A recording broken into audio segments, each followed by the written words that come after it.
What's up? What's up? What's up? I am so happy to be here with my amazing co-hosts and guests. You guys, thanks everybody who's joining live. We are streaming this. This is the first podcast. I think we've all been on 1,000 podcasts and webinars and done everything else, but we're dubbing this as the first Catalyst for the Trade. So I'm really, really excited. Before we get going, I want to make sure everybody has a quick opportunity to be able to introduce themselves, talk a little bit about their role in the trades industry and how they have been the catalyst. Chuck, I'll start with you. Awesome. Thanks, Jen. Really excited to be here. Thank you, Jen, for allowing me to co-host with you. I love doing podcasts. I've been on a number of them. I was going to start my own, and I couldn't think of a better way to do it than with some great friends. I'm Chuck Staszkiewicz. I owned a plumbing company in Salt Lake City, Utah. I've been in plumbing and in the trades for over 25 years. I recently exited that company. I grew it from 0 to 20 million in 12 years with 130 employees. And now I run a consulting agency that we help other businesses do the same. Somebody on a podcast about a couple weeks ago dubbed me as the original Chuck in a Truck. And I just thought that was great because it's the OG group, right? So I'm like, okay, I'll just make that stick. So the original Chuck in the Truck is what people call me. I actually wrote that because it's a lot easier than saying Staszkiewicz. Exactly. I'm so happy to be here with you, Miss Crystal. Hi. Yeah. So similar story. I call myself a trade baby. So I was actually born into this life of entrepreneurship and heating and air conditioning side. So my grandfather started an HVAC company here in rural East Texas. My accent gives me away normally from the very beginning, but raised in rural East Texas, my grandfather, then my dad bought it from my grandpa, then my brother bought it from my dad. And so I worked in our HVAC business for as long as I can remember, decided that is not what I was going to do as a professional woman, went and got my degree in marketing, went to work for a local Coca-Cola bottling company here, learned some really fun things working with brands like Monster Energy and Dr. Pepper and, of course, Coca-Cola, Big Red, things like that. And then my brother called me in 2014 and said, hey, getting ready to buy the business from dad. And I have got to get a grip on I want to make sure we expand our brand, how I can manage all these co-op things, employee retention, employee acquisition. Like I need somebody to sit beside me and help us build this company and be ready for us to hit the gas. So I said, sure, we have a great family dynamic. So I said, sure, let's do it. Started there. We grew exponentially year over year, added plumbing. And then my brother said, hey, I really feel like other contractors can use a marketing coach, someone to come alongside them, help them strategize and organize and get their brand out there. And so one of my really best friends is a fantastic graphic designer. So she and I got together, Emily, and we formed Lemon Seed Marketing, marketing coaches for the trades. I love it. I've worked with Crystal for many years now. And I feel like when we get in a room, a lot of trouble starts. Yeah, we normally get who are those two? I think that that's a commonality of you, Jennifer. Oh, because I think I've been there with you a few times. So Darren and I have worked together for almost a decade now, and I would definitely say trouble starts. On this one too. Am I the center of where that initiates? Darren, tell us a little bit about it. Well, hi everybody. My name is Darren Dixon, and I am the founder and CEO of a company called fyxify. I've been this is my 30th year in the trades. I'm from Las Vegas, Nevada. Was recruited as a comfort advisor in 1995. Started selling HVAC systems in people's homes. And I remember thinking to myself, this is the easiest job in the world. All I do is drive over to people's houses and sit there in their kitchen with them. They give me drinks, they give me cookies, and we talk, and I get paid, and they buy air conditioners from me. This is so easy.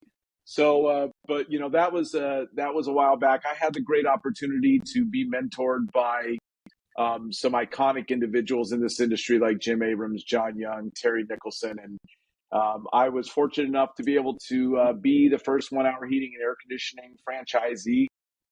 Ultimately, we merged with Clockwork Home Services in 2004, and I took over as the director of retail and franchise development for the brands, as well as the company-owned operations for the organization.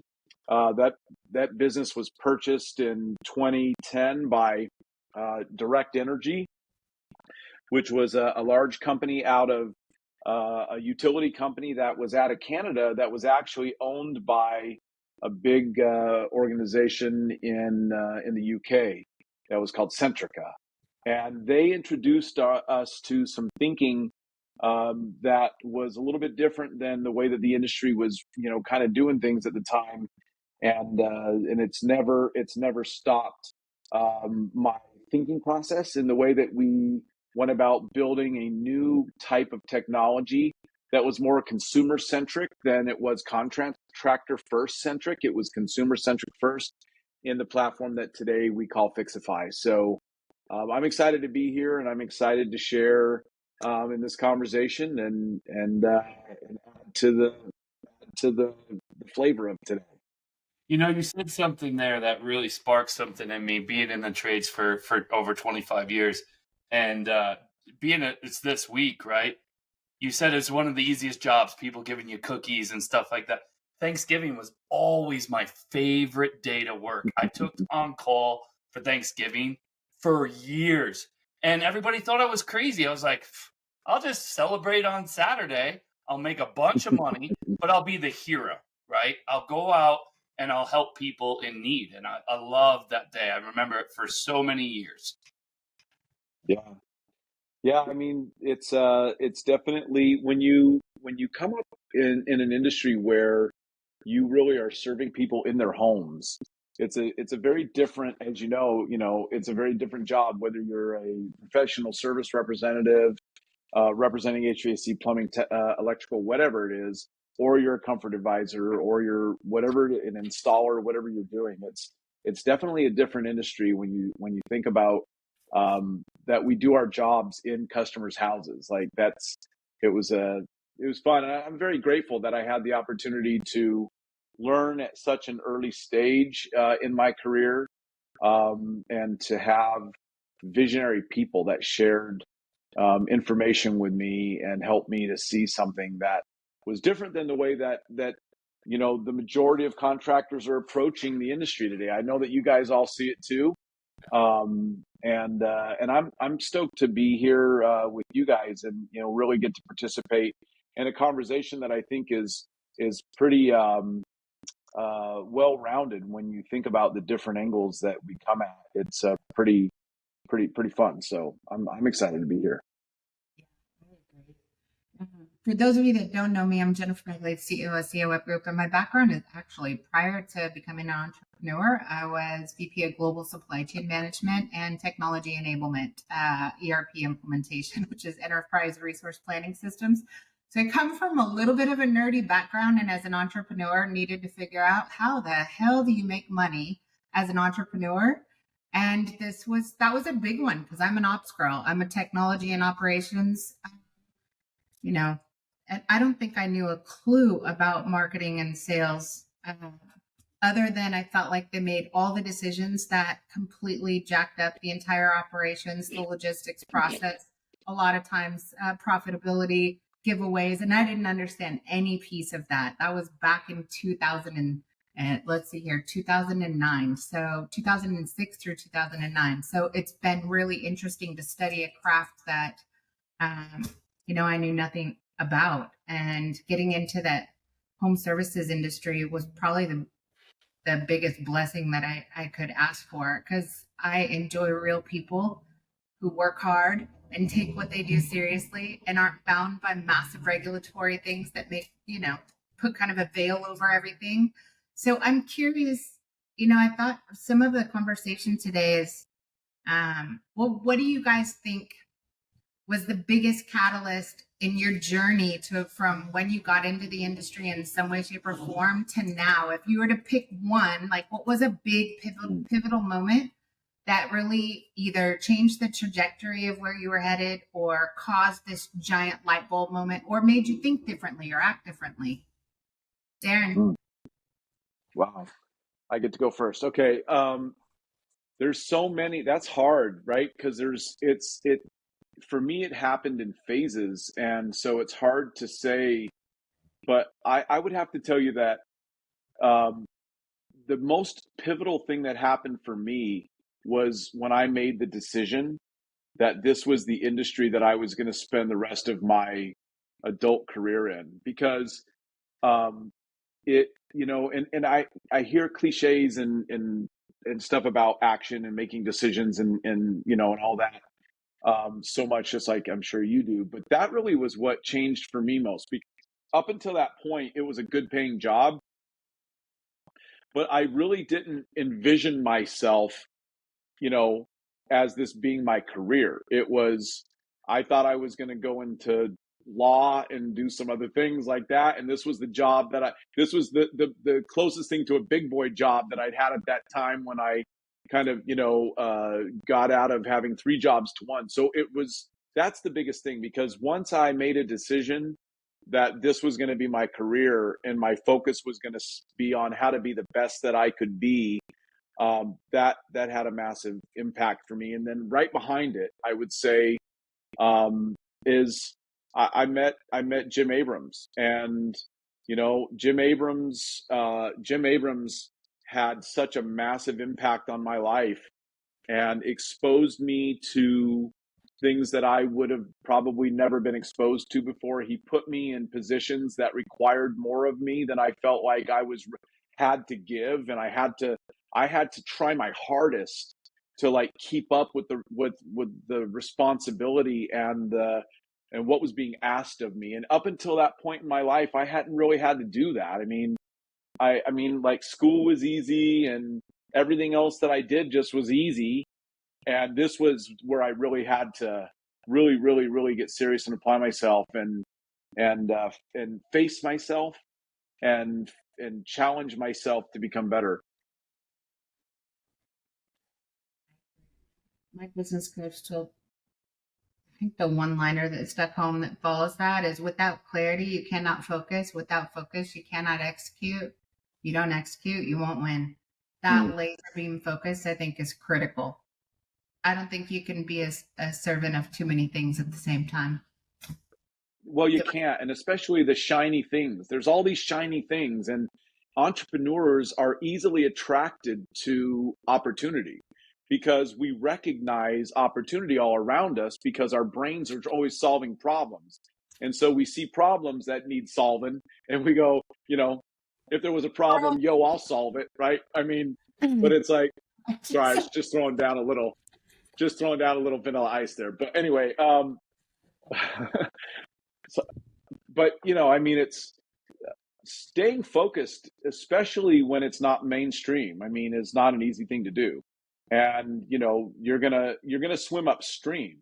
And I have a tattoo that actually, since we're getting all personal, I have this tattoo that I have that is about the fable of the ascending koi, and it's about where swimming upstream and where going with the flow, where that whole stuff comes from, and it's about just never giving up. Being tenacious, right, and believing in something so strong that you can't give up because it's right. That's a good one. Mm-hmm.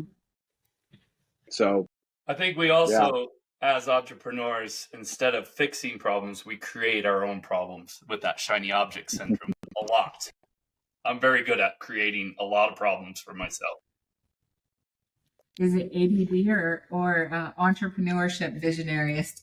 I think it's the visionary. You always want to stay on top of things, Jen. Like you see something and it's a great idea, and it wasn't, until you can follow through, or you get a great team behind you that can deal with your crazy and follow through for you. Mm-hmm. Well, I know, like, one of the biggest comments that someone told me one time, and I repeat it all the time, is just because you're the best shortstop on the team doesn't mean you need to be the coach.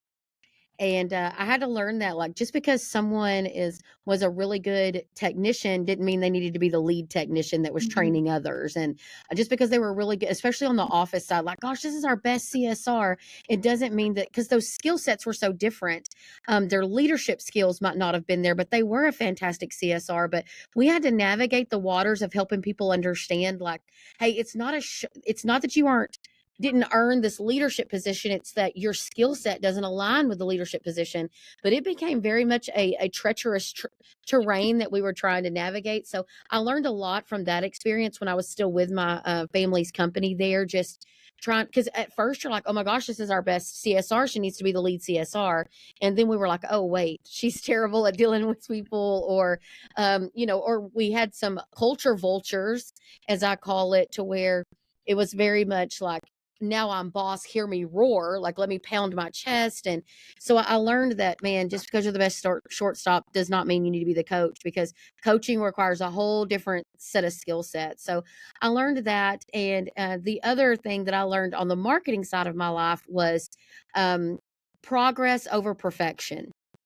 And so I watch a lot of people get paralyzed by wanting to make the perfect decision for their brand or for their marketing strategy or for their ad spend.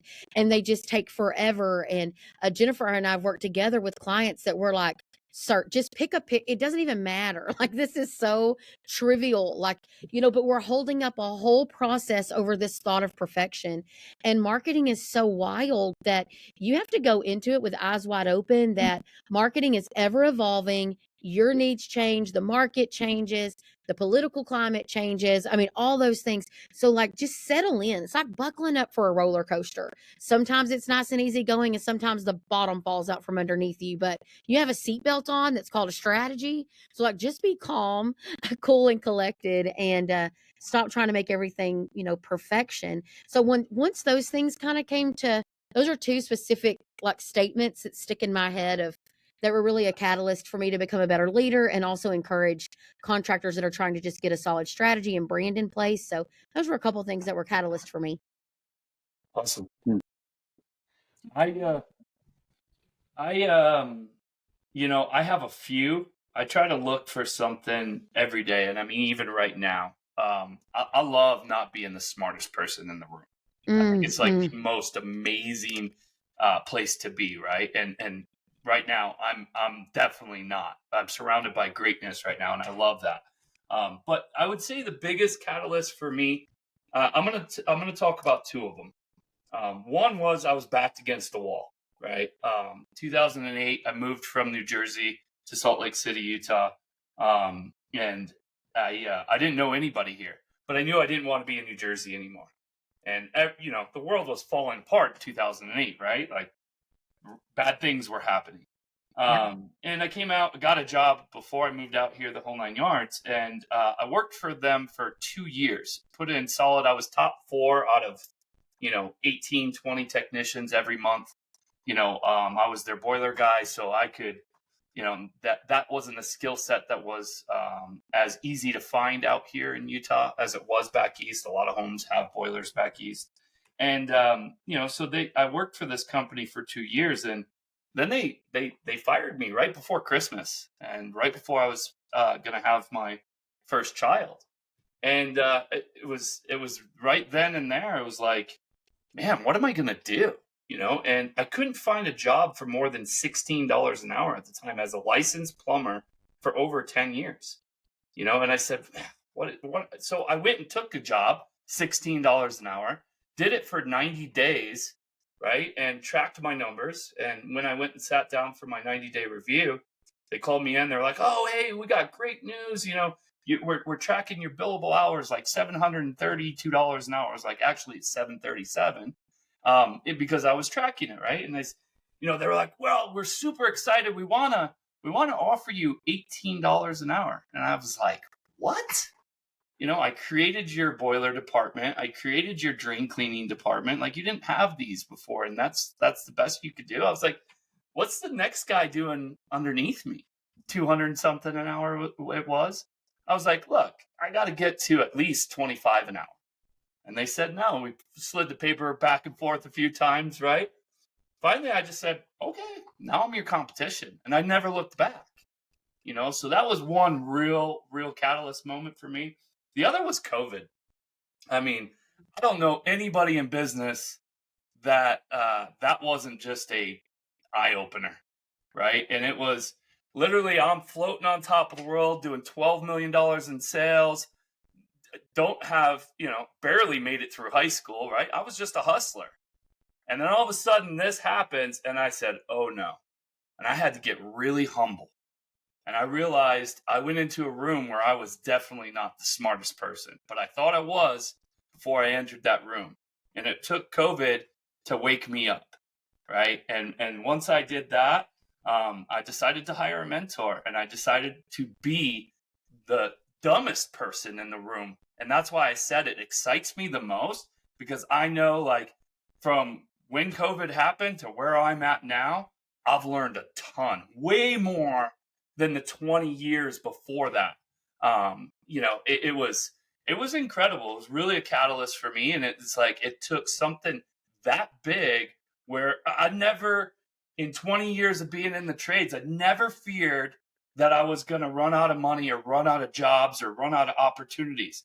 And when COVID happened, it was the first time I was like, oh shit, I'm afraid. And that really, really made me open my eyes. Yeah. I think COVID truncated time. I think, post-COVID was inevitable, the technology advancements, consumers shopping online, consumers' expectations. But I do think it took what could have taken 4 to 8 years, and it said, and it squished it down to this, really short period of time, which everybody's had to adapt since then. So let's flip gears. That's kind of the past. What do you think you're going to predict based on, well, actually, you know what? Let's just start with today. What do you think is the biggest catalyst that home service companies need to be paying attention to right now that might be invisible to them? They might not be tracking it, but I think everybody's in there planning their 2025 strategic plans. Hopefully they're planning their budgets. They're doing their financials. They're getting their business ready, getting their mind right for what I believe will be one of the biggest transformative years in many people's history in business. Right now, if you were to pick out what is the single big or a couple of the biggest catalysts that they need to pay attention to, things that are changing around them that they need to adjust to and include in their 2025 strategy, what is it? Because we're all going to have different vantage points, Darren. Well, it's interesting when you say that you think that 2025 will be, one of the biggest transformation years, because if you think back, I mean, yeah, there's a lot of change that's happened with digital marketing and stuff, but really digital marketing is really, and advertising really took the place of other types of advertising, but the business model itself didn't change. Like, the business model itself has been stuck in this process for 25, 30 years that it is breaking out of. And there are such massive, huge impacts to the industry that most contractors aren't paying attention to, because they're so hyper focused on getting, I got to get the ops for the day, and I got to, execute on those ops, and I got to, I gotta recruit and train and build and these things. And while all of that is definitely truly is important, it's important. But what happens is you don't recognize what's changing around you because of the hyper focus of that myopic view that you have. And so one of the great things that happened for me was getting out of, after we exited our last business, and I wasn't necessarily in that day-to-day, right? How many calls, how many ops, how many, right? All the conversion percentages, everything that I had been so, like it was my life. I was able to see some things that were going on around us because I had some of those pressures removed. And so there's two things that I would say that that I believe that are going to be the biggest transformations and what are happening right now. Number one is that consumers don't like the hyperactive business experience that our industry provides. So this idea that you can continue to attract, like the fish is getting smart, okay? Like, you put this little fake worm out there and I'm supposed to come along and bite at it. And next thing you know, I'm like in a frying pan, right? Like consumers are understanding. They've been through enough of these cycles to where somebody advertised some next to freebie thing to get them in the door, and then a hyperactive sales approach was placed upon the consumer, and consumers don't like it and they don't want it anymore. Hand in hand with that is that we're coming out of an economic cycle that is where there is less disposable income in the average household than there has been in the last 25 years. Okay. And coupled with that, there are more homes in the US that are owned by private equity and publicly traded companies than anyone could have ever predicted. So the process of not being 100% focused on the consumer's experience from the consumer's point of view is a massive mistake that this is going to cause a big implosion for some of the largest private equity groups that there are right now. It's already been happening, and everybody goes, "Oh, it's because of this, or it's because of that. It's getting harder and harder. It's because of this or it's that." And they don't understand that there's fewer customers. There are fewer available customers today than there've ever been.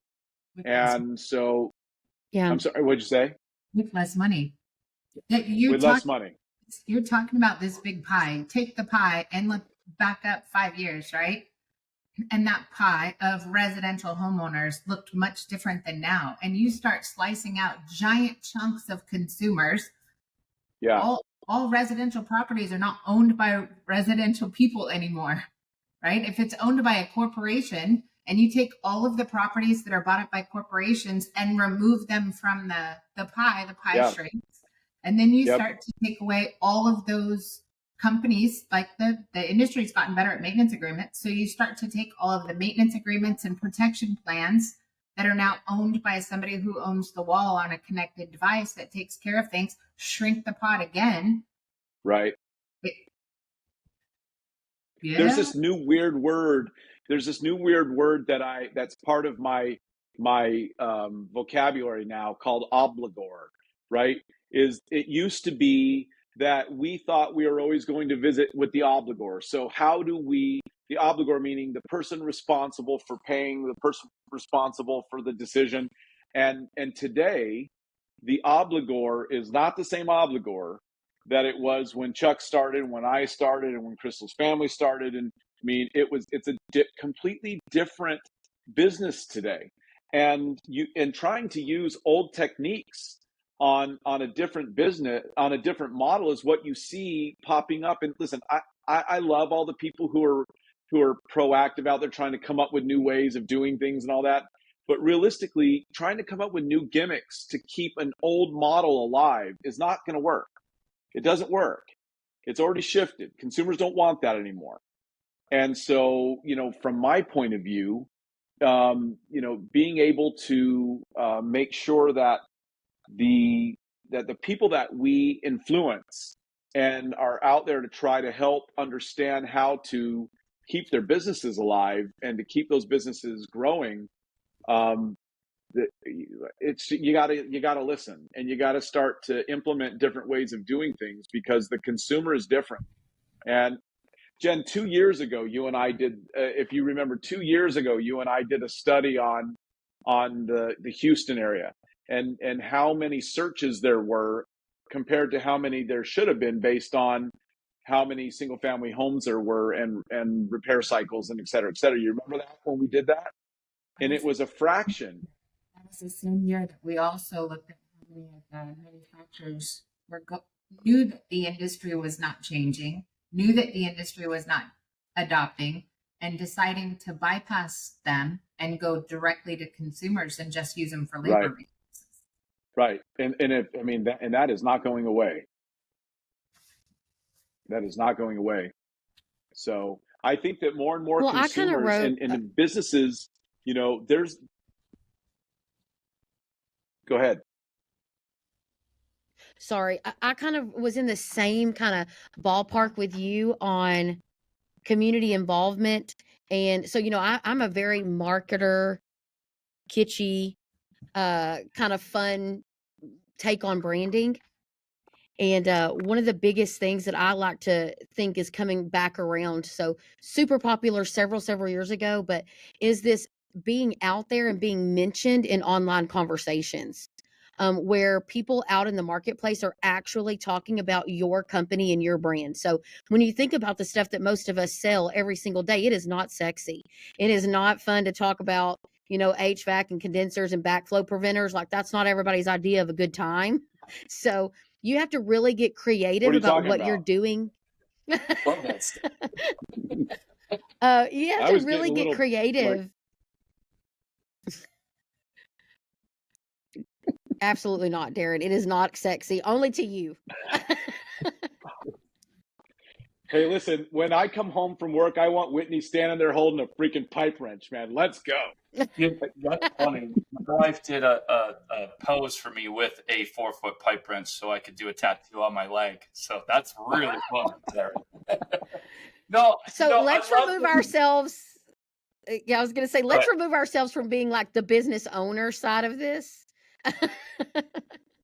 Sure. And I love this question, Jen. This is probably one of my favorite questions to ask. And I think people should ask it every day. What is the biggest problem you need to solve today? Right? Anyway. Yeah. Yeah. I think you guys are coming in just fine. Hopefully it's good. What I'm seeing right now is people don't think it's going to happen. Right? They think just because they're in the trades, they're safe.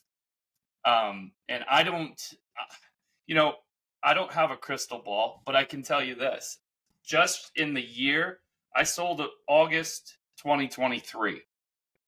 From then till now, things have revolutionized incredibly just in a year.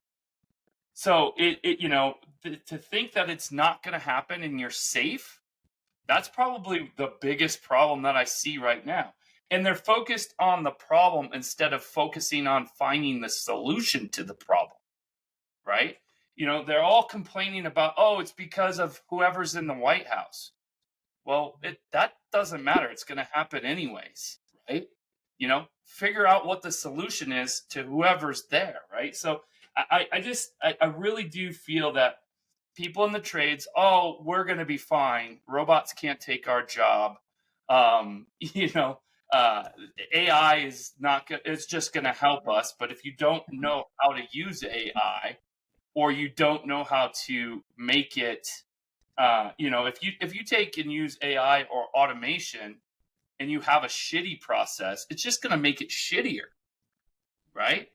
So, you really got to focus on getting your systems and processes in place before you train the machine, because the machine is just going to do what you're telling it to do.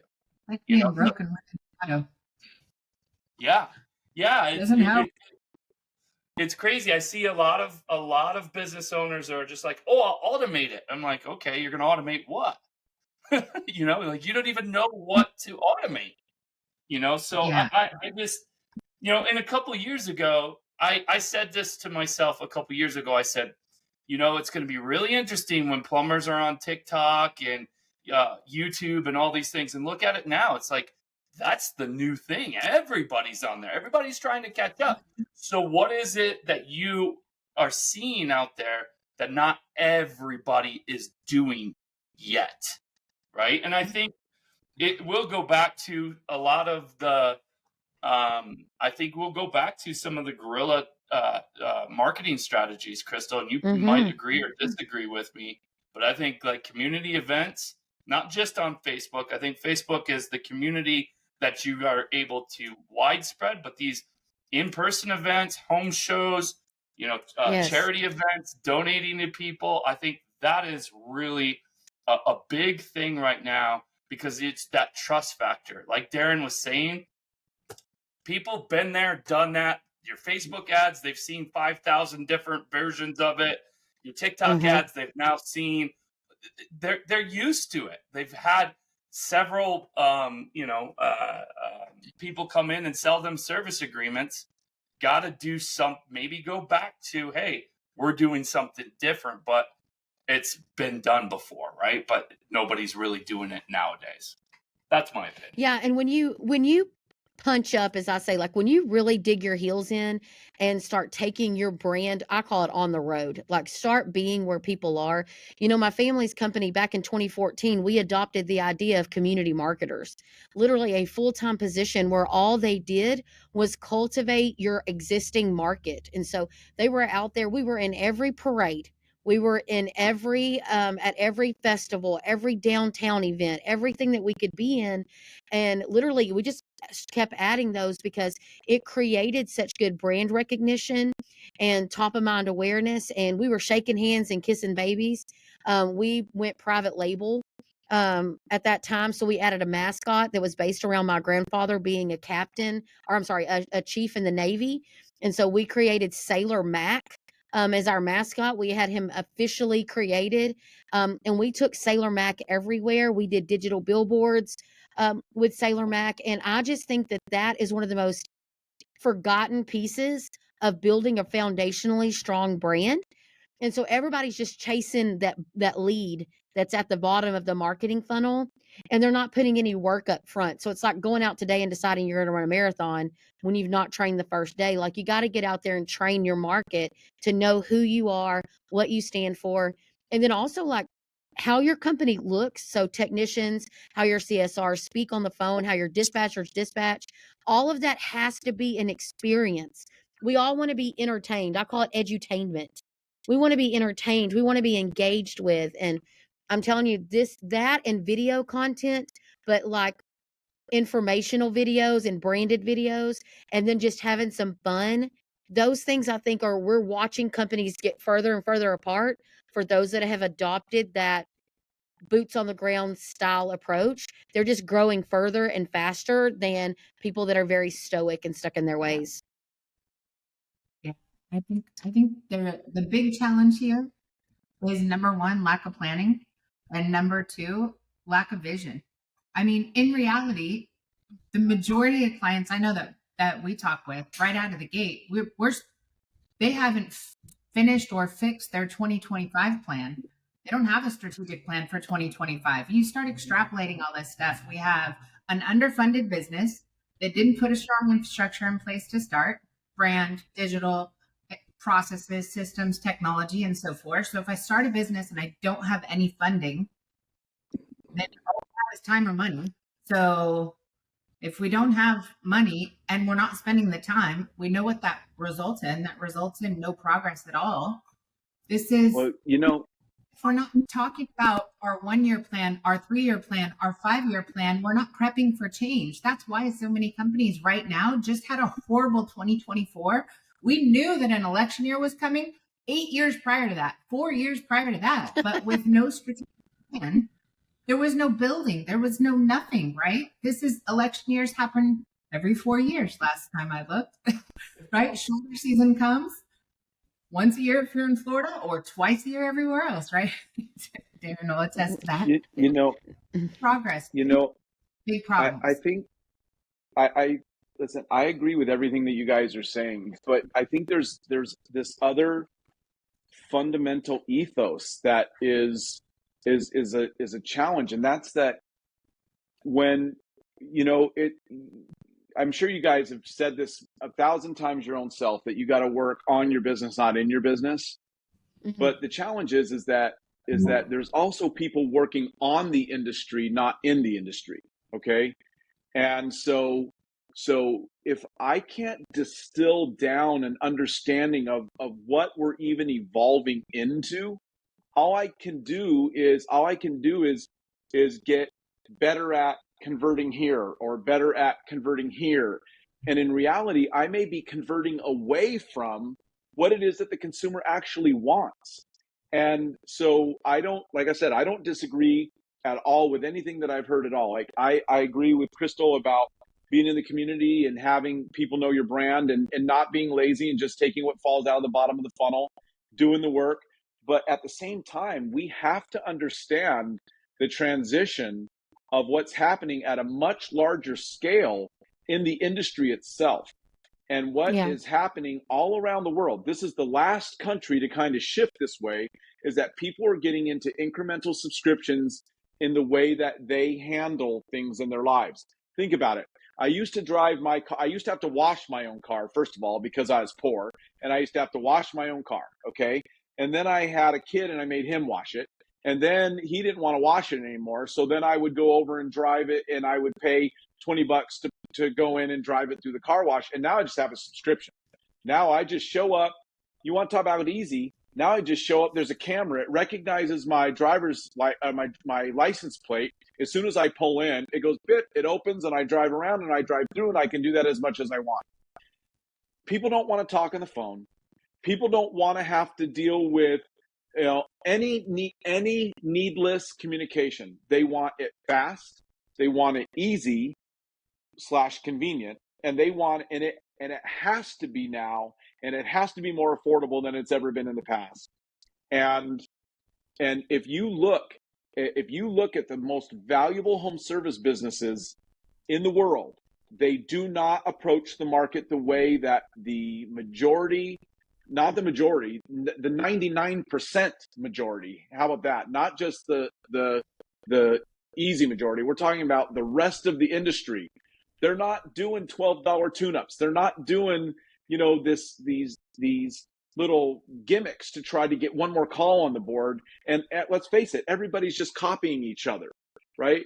I mean, everybody's just copying each other. So if we're going to be catalysts, we have to make, first and foremost, we have to make sure that what we are even establishing our brand or our ethos to mean is that we are 100% aligned with what the consumer wants.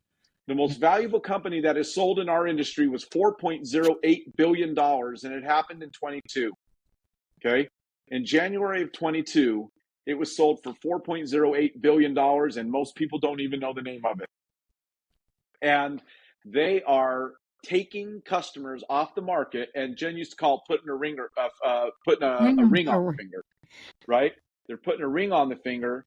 And they're not responding to your marketing because that decision's already made for them. They know how they're getting service.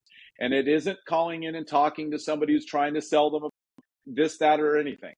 It is first and foremost, we have to be paying attention that we're going to be notified that there's something wrong with our system.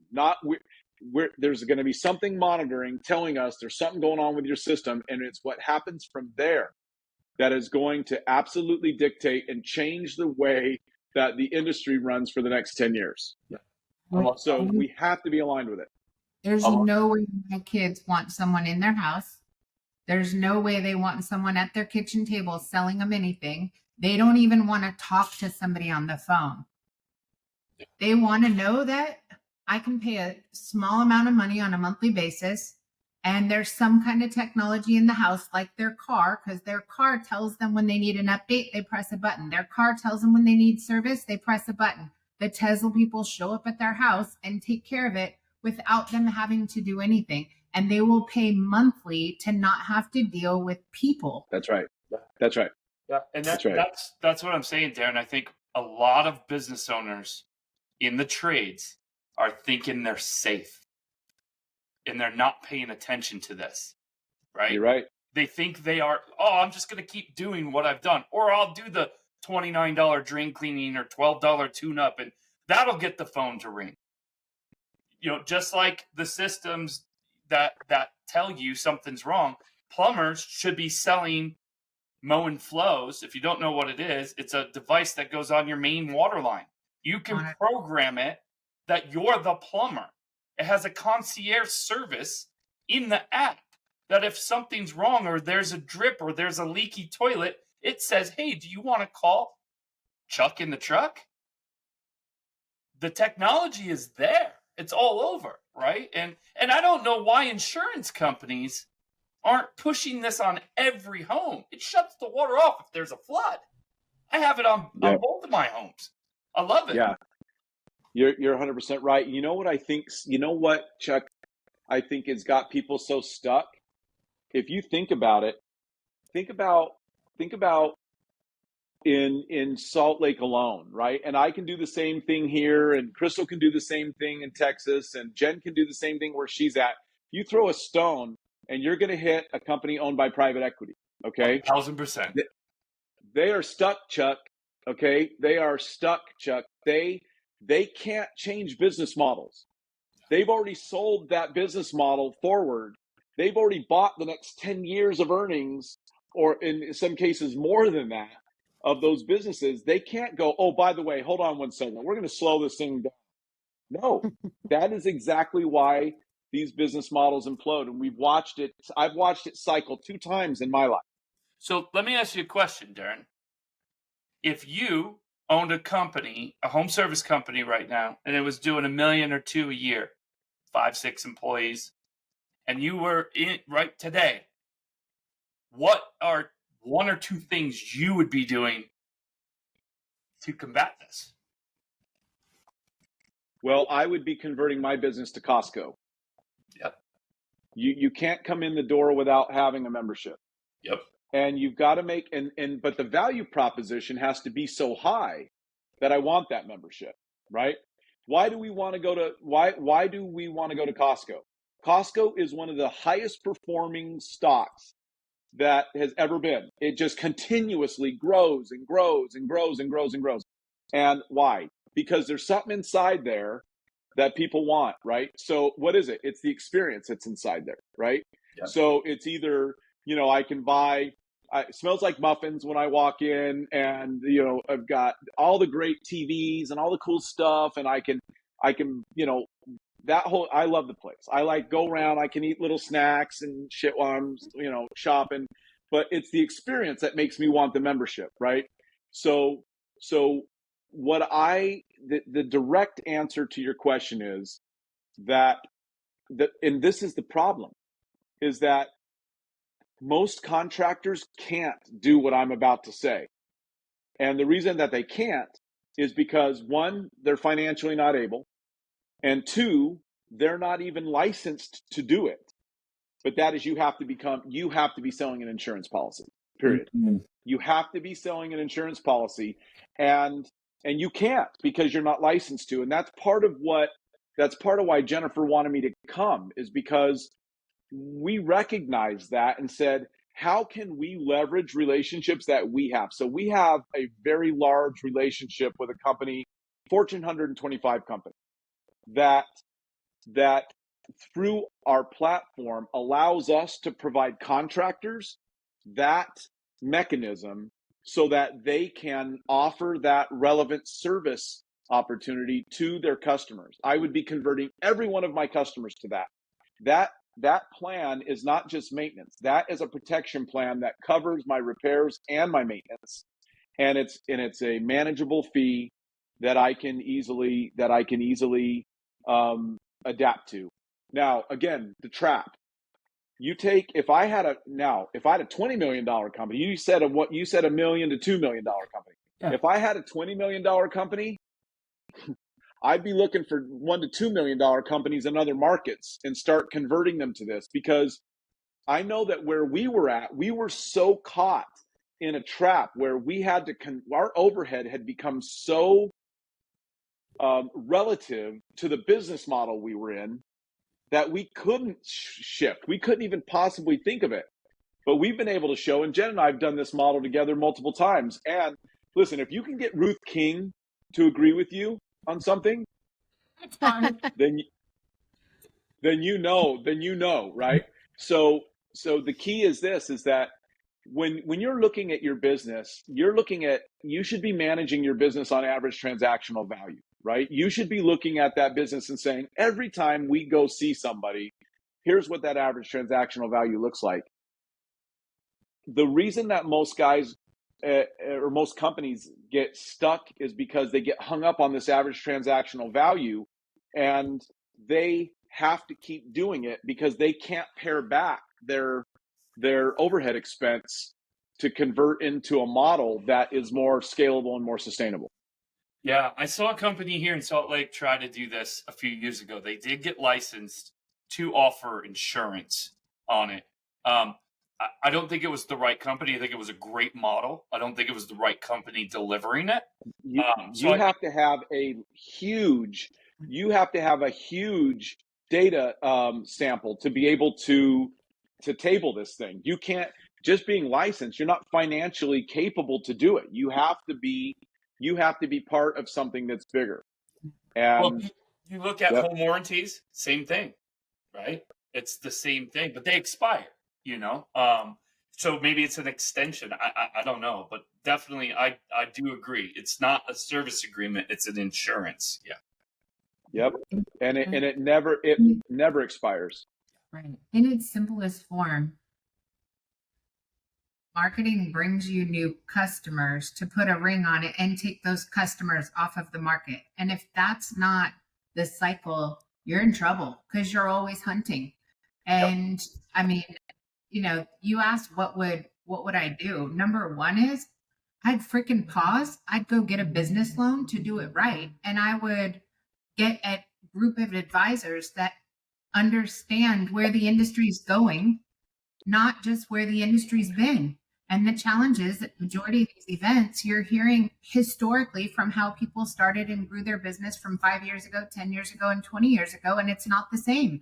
Like, get a group of visionaries that are going to tell you, right? There's a reason why Carvana, there's a reason why Tesla are the exact opposite business model than the entire auto industry as a whole, right? They understand that when you invest in technology and you invest in user journey and user experience and you do something exactly the opposite of what everyone else has done historically in the entire industry, you win. If I want to order a Tesla, I go online, I pick out all my gadgets, I buy way more, I check out, I do my financing, I get my insurance on their app, I get a little notice that says you're ready for delivery. My car shows up in my parking lot. If I want to sell a car, I go to Carvana, I put in the information, I hit go, it tells me how much it is, they show up in my driveway, they hand me a check, and they leave with my car. It's the simplest experience on the planet. But they're not a car company, they're a technology company. Right. See, and that's get the infrastructure in place. It's so funny. When I first saw those commercials, I was like, oh, these guys are going to go bankrupt. I sold cars on Carvana. It's so easy. Yeah. So all of these businesses, like, there's so much heavy lifting, but what are you doing to make the consumer experience seamless? And being part of a program that automatically tells you when your electrical panel is firing crackers, or I don't even know what they do. Like, I don't want to know what an electrical panel does. I truly don't want to ever deal with a plumbing issue. That gives me a heart attack. I don't want that. I don't want to deal with an air conditioning system. I don't know enough about it, and I don't want to know enough about it. What I want to know is that I'm part of some club. I don't care how much it costs. I want to know that handled. I don't have got it. It's you handled. get a text, and they come up and they fix it. And I don't want to do, it's this combination of this perfect balance between having the technology to provide you with the capability to execute a seamless experience, and then find the areas of personalization across the supply chain where you can make the wow factor. Yeah. People always, I hear people talk all the time about scared people. It's always scared people, right? Scared people always go, oh, well, you're trying to take the personalization out of service. No, I'm not. No, I'm not taking the personalization out of service. I'm enabling the consumer to get the kind of service that they want. Technicians still need to be awesome. They still need to be thorough. They still need to be friendly. They still need to be clean. They still need to be on time. They still need to be all these things that we care about most. But what I don't want is for you to walk in my house and try to sell me something. I don't need you there. We're on the wrong page with our customers in this industry 99% of the time, because we advertise for one thing when what we really were there to do was something completely different from that. And you can't, that's what I mean when I talk about hyperactive behavior, is that the consumer doesn't want that. Yeah. And it's such a trouble. One last thing I'll say about this, unless you ask me to say more, is that, well, this is an important piece of this, right? I mean, look at who we have on this call, okay? You've got, here's how to build a culture inside a business that makes people want to work there. And you've got, here's how you employ technology and subscription to be able to implement a new model. And then you've got, here's how you tell the world what the change in your value proposition is. Because people have to know, they have to know what your brand stands for. It's not just some snazzy, cute little dog on the truck, and then this one's a French fry holding a wrench, and I all that stuff's cool, right? But brand, that's not brand. That's logo. Brand is, what do you stand for? What is your ethos? What is it that, what is your value proposition? And in this industry, I don't really think that there are any companies that have real brands. What they have are they have snazzy logos, and they have repetition. Snazzy logos and repetition, because every single one of them stand for the same thing. They stand for, we fix them, we sell them, we install them. But there is no uniqueness or individuality into how and what that That's all a consumer wants. I just had we're talking 2025 strategy with our team, and the director of my SEO came on and said, if you're building a website that's all about you, you have failed. You are a dinosaur. Because what the consumer wants is, they want to know that you can help them, when you can help them, how you can help them, how quickly you're going to be there, and what it's going to feel like to go through the process. And if you can't deliver on that promise consistently, if it's not about what the consumer wants and it's all about you and your story and so forth, that's for the About Us page. That's for who you're trying to recruit. That's your culture. That's your recruiting environment. But creating a system that you can deliver on and give a promise to a consumer of what to expect that matters to them, that's the missing piece. And I love what you said, Darren. Costco, right? Such a great analogy. Same thing with Starbucks. I know if I go to Starbucks here or I go to Starbucks in China, I'm going to get the same drink made the same way. Same thing with Costco, right? It's stop focusing on getting more leads and focus on the client journey. Focus on the experience, dial that in 1000%, you're going to stand out. People want more than anything, trust. They want to trust, and they want it done fast, right? They don't want to think about it. Like me and Darren, we get all crazy about pipe wrenches and PRVs and stuff. But like Jen said, most people, the consumers, they don't care. They're just like what Jen was saying. I don't want to know what the electrical panel does. One thing I had in my business that I told all my guys is you have to go through a discovery phase. You're not going to just go offer water filtration if they don't drink water, if they drink a lot of soda and coffee. You got to ask the right questions, right? And that's part of that client journey. If you don't ask the questions, you're just trying to sell them something, right? If I were to walk into Darren's house and I saw cases of water in his pantry, I might say, hey, Darren, you drink a lot of water? It's from Costco, so you must like Costco too. So I would say to him two things, right? I'd say, what if I could give you a solution that you could have just like bottled water coming out of your tap? I noticed you also go to Costco. We offer a fantastic membership where we're going to call you and remind you that your service is due. Would you be interested in that? Oh, that's the reason why the water delivery industry exists is because plumbers didn't ask the question to take care of what the consumer needs. That's the whole reason they show up and deliver that big old, I can't carry it in the house. Well, and listen, what happens to a lot of contractors is they think the world thinks exactly like they do. And a lot of contractors now that are really at the helm of the ship, they tend to be a little older, a little more like set in their ways. And so I always have to encourage, like right now, we really need to self-reflect on, we're not building a business for ourselves at this age. We've got to be building a business that is on track to be constantly evolving and paying attention. I see people all the time that project, oh, we're innovative. I'm like, sir, you don't even have a chat on your website. You are not innovative, right? Like there are things that you should have done 10 years ago. That so innovative is a risky word to use right now with all the cool things that are coming out. And so, and I say this both times. Jennifer and I have both talked about this at length a couple times. Some contractors aren't even doing the basics right before they start doing all the fancy stuff right. So I always encourage, like, where are you at just basics? Like, are you running a good operation here? Because before you try to be fancy, you got to have a pretty firm foundation.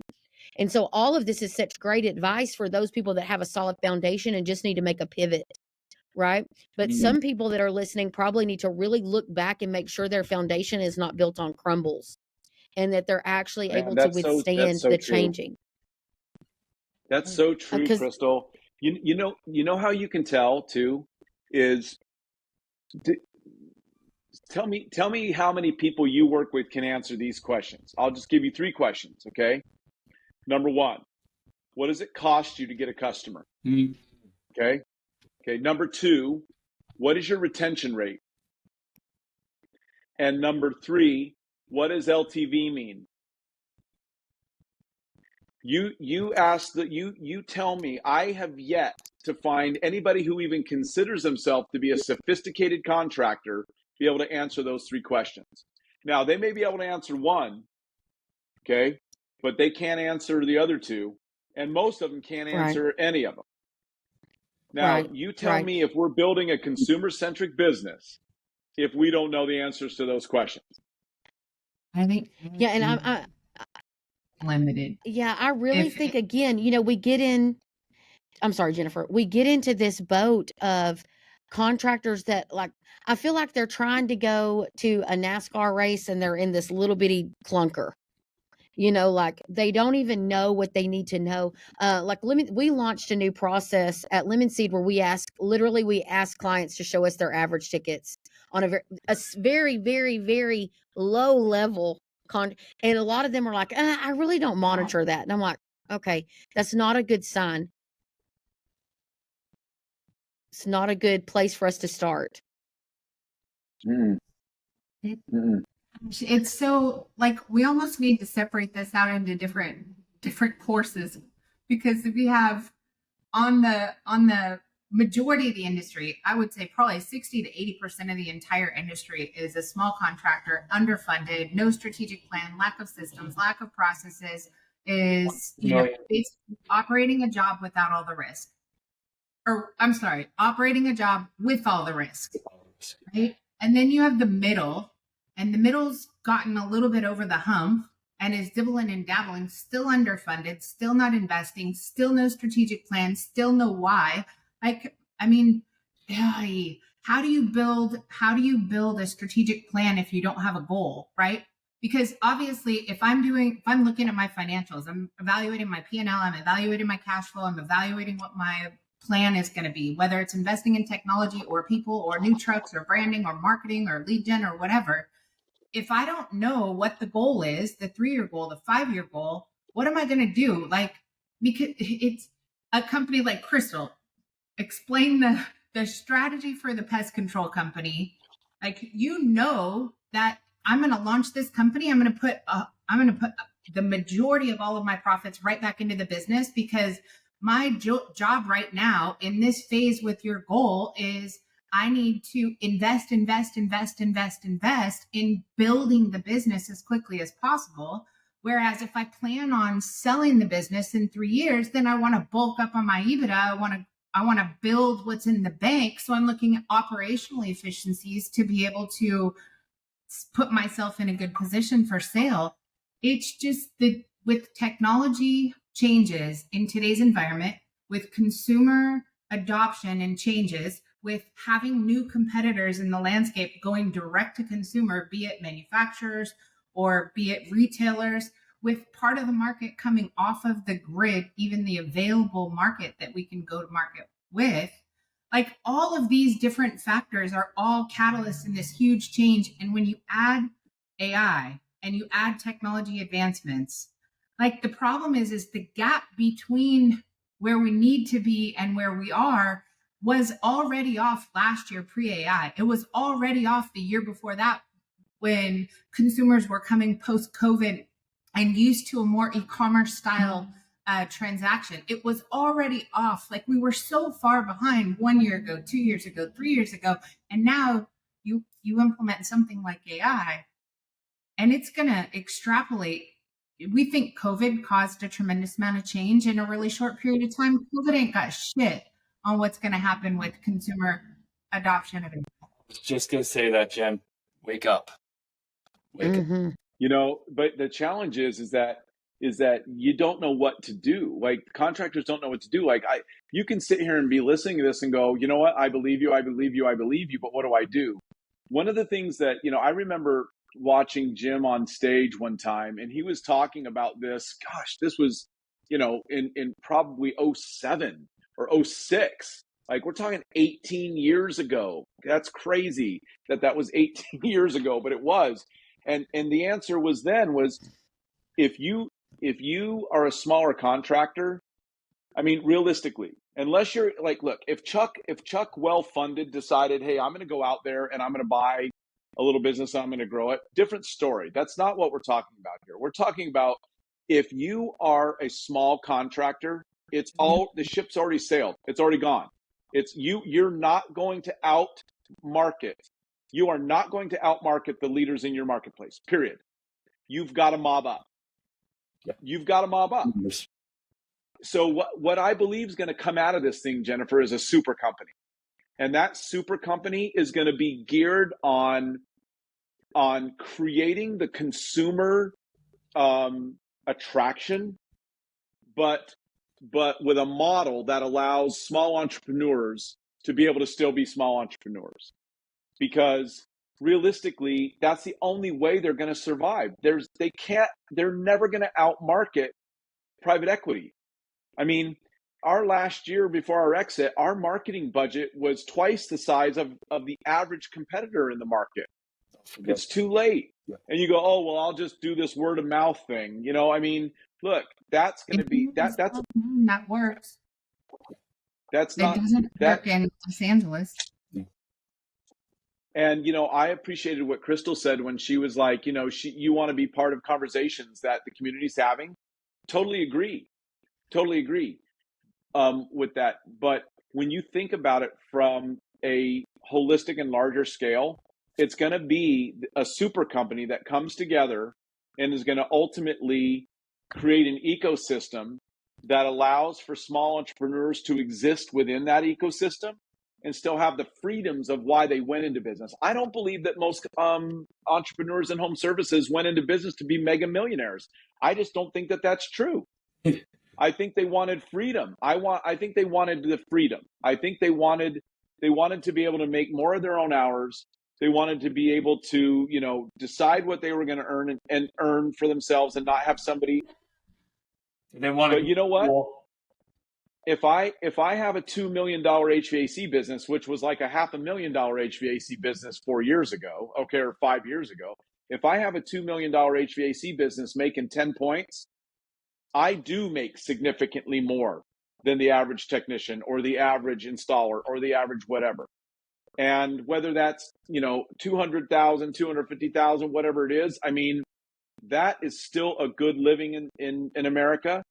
And being able to help small contractors achieve that in an environment in which it's symbiotic, I think is what you're going to see evolve out of this whole thing. You do work twice as much, though. You work a lot more, but you get to decide which hours they are. Sure. Or you don't, and you have a wish and a prayer, and you wonder why you're barely making payroll and having to sell stuff off. I mean, that's the other thing. I think for a small business, quality of life is down. We can have this conversation, like if you're going to start underfunded, and I mean, if you don't have money, the only thing you have is 24 hours in a day. Yep. And yourself. And that's, I mean, you realize that the average salary for the average annual earnings for a service technician in our industry is still less than 70,000, right? It's still less than 70,000. Okay. So as you know, I just really believe that a very well communicated technology play that's got a business model in it that's very different than the old is going to win. And that you're going to see service technicians not having to work for companies that they don't want to work for anymore because they can have their truck and they don't need an office and they don't need 3 customer service agents, and the technology does the billing and they get paid by ACH, and jobs just keep going bing, bing, bing on this thing, and they just show up and they do the job. Because if this industry doesn't learn how to make money off of service, they're toast. Because the whole efficiency play is about to go away, because we are reaching a level of efficiency with electrification where there's not going to be any more of this 26-year-old furnace. Okay. It's going to be gone. Yeah. And you've got to learn how to you've got to be able to make money off of service, and then let everything that Chuck was talking about, like, yeah, you know what? I do want a thing at my sink where I can get water good drinkable water from my sink and not have to buy those bottles anymore. Amazon, they show up about twice a month. I get a box this big and it's heavy, and I don't even want to carry it in because it's so heavy, and I hate that. But guess what? That comes down to attach rates. If you have me as your captive customer, right, and you're my plumbing company and I'm on a plan and I just don't have to worry about it, your ability to market to me is so much easier. And now it becomes attach rates. Hey, have you ever thought about crystal clean water coming right out of your faucet? Click a button and let me do it e-commerce, and not rely on a plumber or a technician or an electrician to come in and have to sell me on it. That's where it's going to be. You know, I want cleaner air, I can do it e-commerce. I want cleaner water, I can do it e-commerce. And now I can do it when I want it. 100%. It's literally, if I walk into my bathroom, I press a little button and my garbage bags show up. Like, it's True. just hanging on my little, I just tap the button and they'll be there tomorrow. I don't have to think about it. Like, how can we how can we deliver that kind of experience? Kids, Jen, I'd have 500 garbage bag 100. deliveries coming. My son. Absolutely. That's it. That Empty sounds nester dangerous. My son figured out how to order stuff on Amazon. We had like 30 toys show up, and my wife's like, "What did you order?" I'm like, "I didn't order it." So we looked into it. It was fun. Oh, yeah, you got to do the voice recognition on your Alexa device. So yeah, don't. You know, this industry doesn't even talk about attach rates. I mean, do you know anybody in this industry that talks about attach rates? No. It's conversion percentages. How well did you get someone to do something, instead of providing them a channel that lets them do it in the way they want to do it. Today, when the guy's there to clear the toilet, I don't want him to pressure me into buying clean water. Like, that's not the way I want to do it. I want to sit back and I want to look at the thing and I want to go, this one. I want to watch a little content about it, a little video, see what people like about it. And then I'll go, yeah, I want that. I mean, Whitney will tell you, like, there's gadgets that show up at my house almost every day. And she's like, what did you get now? And I'm like, oh, it was cool. this newest thing, I got this ear thing that goes in there. It's got a little camera and you can see, because I saw this thing, like, if you use Q-tips, I use Q-tips, like, and now it's got a little light and a camera. And I'm like looking at my phone while I'm like, oh, my ears are actually pretty clean. You know, it's an attach rate. It's an attach rate. But if I had to, can you imagine going to the hospital and the only way that the hospital system works is that you're in there, you know, to get, you know, you had, I don't know, you have the flu or something. And the only way their business model is if the nurse was like, oh, his nose is a little big. So contact the other department and have him come over here and upsell him while he's in here getting his flu shot. They're like, Darren, you can't leave yet. Listen, have you ever thought about, you know, your nose is a little bit big. You know, we could help you out. We got a payment program. Well, isn't the flu shot an upsell? Touche. But you get where I'm coming from. When will we give consumers the ability to buy these things the way they want to buy them?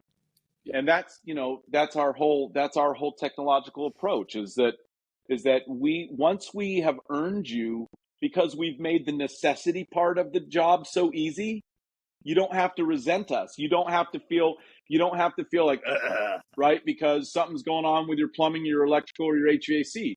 Yeah, nobody likes it when it's broken, but hey, man, all I do is it tells me that there's something going on, and ding dong, someone's at the door, and it was taken care of. That's a really great point, Darren. And I'm going to point out something. Not one of us have been on here trying to sell anybody anything. So we might just be the world's greatest podcast. Yeah, I do you might be right. conversation for so many reasons, because, and I just want to, let me point this out first. Like, whoever's watching, there are a whole bunch of factors that have to become part of your equation, right? If you're sitting in some rural pocket in the middle of nowhere, and you're one of 4 HVAC companies or plumbers or pest control or whatever it is, you have more time than somebody that's sitting in San Diego or Houston or, Atlanta, right? So there's lots of different pieces of this that have to be part of the equation. You could get away with fine-tuning your brand, your community engagement, your message, your digital strategy, and so forth. You could get away with that longer in a less competitive market.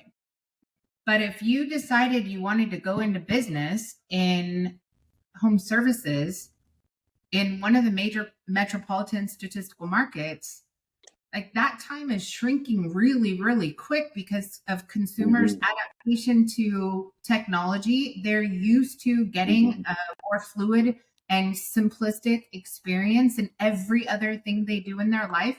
You have millions, hundreds of millions of competitors every route you look.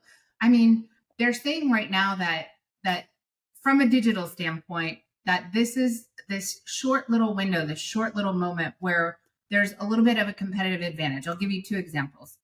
Podcasts. SEOing podcasts is like doing SEO 10 years ago. It's so easy. We have a podcast. This will be a lot easier. So it's significantly easier to do optimization on Apple Podcast or Spotify or BuzzFeed and so forth. You can actually get ranked. You can get found. It's a lot easier. It's not so complex. It doesn't take a billion backlinks and so forth. We're seeing that in the AI space. You have a whole new group of consumers that have switched over from traditional search over into an AI or generative search, and that optimization is different. It's more about answering consumer questions, not about AC repair in blank. It's a more sophisticated, but we're also seeing, whereas in the digital space on Google, backlinks, which you can buy, technically have a lot of weight. But in an AI search, it's more about, like Crystal said earlier, brand mentions, video, your community from a digital standpoint. There's so many different avenues and so many different pockets to figure out, depending on where I am in my business, depending on where I am in the market, depending on where I am in the community. Like, what is my advantage? What can I take advantage of right now?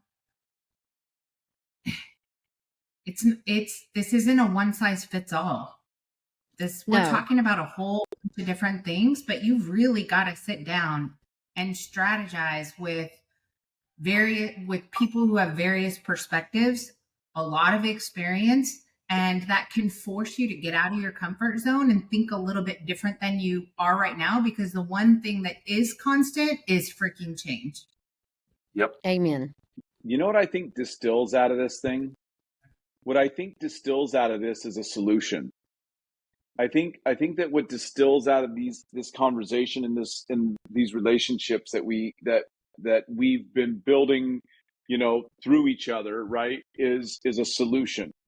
And it is a next level solution for people, because you're right, Jen. It's like, how do I, if I'm in Paducah, how do I start this? You can't, is the answer, right? You know what I mean? There's a lot of headwind, right? I think that as we continue to look at this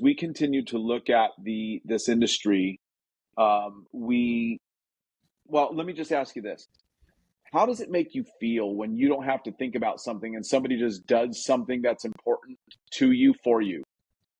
That's the only way I get to keep things in my life. Better be Okay. easy. If So, it's complicated, it's gotta man, go. I mean, I'm a simple man, right? And like the other day, I was sitting here all hungry and Whitney texts me and she's like, "Want me to bring you a sandwich?" And I was like, "Heck yeah." Like, now, could I have gone on Uber Eats and ordered my own sandwich and all that, blah, blah, blah, blah, blah? Yes, I could. But somebody doing it for me made it that much easier for me. And I think that everything with AI and search and all that kind of stuff is great, but there's something coming that's going to transcend search. I don't have to search. It's going to say, "Hey, Darren, this is going on. We've already solved the problem for you. Would you like it now or do you want it tomorrow?" Yep. Hey, right? I mean, that's where we're getting to. And if you start to think about, and this is rhetorical and you should think about this because I do it all the time. If you could take away all the known limitations that you think exist and you could describe the ultimate service experience, what would it sound like? What would it look like? Love it. Think about that. Think about that. And then you ask yourself, how far away is the majority of the industry today from that? And you'll realize why change is coming so rapidly. Yeah. This was a great experience, guys. Seriously. I love this room. Jen, this might have to be part 2, 3, 4, 5, 6 on this one because the four of us could go for a long time. Yeah, anytime I do more listening than talking on a podcast, that's a win for me. Same. I will say that whoever's listening, right? If you're feeling some kind of anxiety right now, like grab a candle, bottle of wine, go light the fireplace, put on some piano, relax with these moments and these thoughts. This is a trying time for a lot of people that are questioning everything. I would say, it's good to start having these kind of conversations that push you to get a little out of your comfort zone, push you to start asking some deeper questions, push you to start evaluating your influences, who you're having those conversations with, and push you to start challenging yourself to think a little differently. Definitely get out of your own way right now. Start watching how your nieces and nephews interact with technology right now, and challenge status quo. This is a big deal, and I don't think everybody's going to make it. You're right. Unfortunately, you want to know the huge responsibility that comes with challenging status quo, providing the solutions. Yeah. Mm-hmm. That's a responsibility, isn't it? Because just sitting here and shooting holes in things, all you're gonna, like you said, Jen, like, oh man, I need a bottle of freaking Amarone or something, okay? But in reality, we don't just sit and think about challenges. We come up with solutions. And so I can tell you that one of the responsibilities, I know you, and I know that you're this way, and I believe it in Chuck and Crystal as well, and I know it about my own self, is that I wouldn't be here talking about challenges if we didn't also have solutions for the people that wanted them. Oh, 100%. Agreed. Yeah. And we're all in this boat together. Every conversation I have with these three on here, we're all analyzing the way that we do business. We're analyzing our process, our consumer experience, our strategy, and we're all having to revise our own models at the same rate. If I sat around and continued like the rest of my competitors in this space, I'd still be hawking WordPress websites and talking about keywords all day. Yep. We're going to challenge ourselves too. Well, we made it. Our first one can only get absolutely there, right? Dan? It's been a Thank pleasure. y'all so much. Thank you so much for joining us. We really, really appreciate it. We love brainstorming with you. It causes all of us to have a complete headache, or at least a migraine for the next 6 days. I'm just kidding. It causes all of us to think differently. Chuck, you're amazing. Crystal, you're amazing. Everybody, thank you so much for taking time out of your busy day to join us here today. You guys can watch these live. They are live streamed, uncut, which means if we drop an F-bomb, I apologize in advance. And Yeah, I did good. You did really I did good. I think Chuck beat us both. Well, no F-bombs though. No, but these are uncut, you guys. So I hope that this helps everybody as you guys are going through your 2025 strategic plans. You guys reach out. You got amazing resources on here. Reach out, sit down. I know everyone in here will have a conversation. Conversation costs nothing. Yeah. So reach out. Let's brainstorm and see if we can take one last look at how you plan on going to business in 2025. Poke a few holes in it. Put a couple plugs in areas there's opportunities to fix, evolve, and change. Keep challenging status quo. Thanks, you guys. Thanks, everyone.